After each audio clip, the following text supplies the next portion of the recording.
পরিমণি শেখ সাদি একই রুমে আছে, একই বিছনায় আছে, একই টেবিলে খাবার খাচ্ছে। পরিমণির বাসায় একই বিছানায় শেখ সাদি থাকেন বলে অভিযোগ করেছেন নির্যাতনের শিকার গৃহকর্মী পিঙ্কি আক্তার। গতকাল শনিবার সংবাদ মাধ্যমে দেওয়া এক সাক্ষাৎকারে এই কথা বলেন তিনি। শেখ সাদির সঙ্গে পরিমণির প্রেমের সম্পর্ক আছে কিনা জানতে চাইলে পিঙ্কি আক্তার বলেন, পরিমণি ও শেখ সাদি একই রুমে আছেন, একই বিছানায় থাকেন, একই টেবিলে খাচ্ছেন। তাহলে ওনারা বিয়ে করছে নাকি করেনি এটা তো আমি জানি না। তিনি আরো বলেন, পরিমণি আমাকে বলেছে ওই শয়তানটাও আমাকে এভাবে মেরেছে, মানে শেখ সাদি ও পরিমণিকে এভাবে মারধর করেন। শেখ সাদির মারধরে পরিমণিকে হাসপাতালেও যেতে হয়েছে। সে যদি হাসপাতালে যেতে পারে তাহলে আমাকে যে এভাবে মারলো, তাহলে তার কি এতটুকু কমন সেন্স নেই যে আমাকে হাসপাতালে নিয়ে যেতে হবে?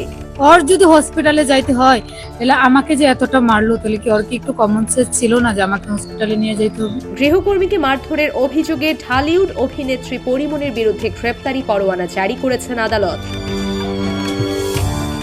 তবে গত শুক্রবার রাতে ফেসবুক লাইভে এসে মারধরের শিকার পিঙ্কিকে নিজে গৃহকর্মী বলে অস্বীকার করেন। গৃহকর্মী পিঙ্কি আক্তারের গ্রামের বাড়ি নেত্রকোনায় গত বৃহস্পতিবার পরিমণির বিরুদ্ধে ভাটারা থানায় একটি লিখিত অভিযোগ করেন তিনি। অভিযোগে পিঙ্কি জানান, পরিমণি তার 1 বছরের দত্তক মেয়েকে খাবার খাওয়ানোর ঘটনাকে কেন্দ্র করে তাকে শারীরিকভাবে নির্যাতন করেছেন। কারো গায়ে হাত তোলা তো রাইট নেই, রাইট আছে? পরিমণি মেকআপ রুম থেকে বেরিয়ে তাকে অকথ্য ভাষায় গালাগাল ও এক পর্যায়ে বেধড়ক মারধর করেন। পরিমণি তাকে একের পর এক মাথায় মারতে থাকেন। তার মারধরে পিঙ্কি 3 বার ফ্লোরে পড়ে যায়।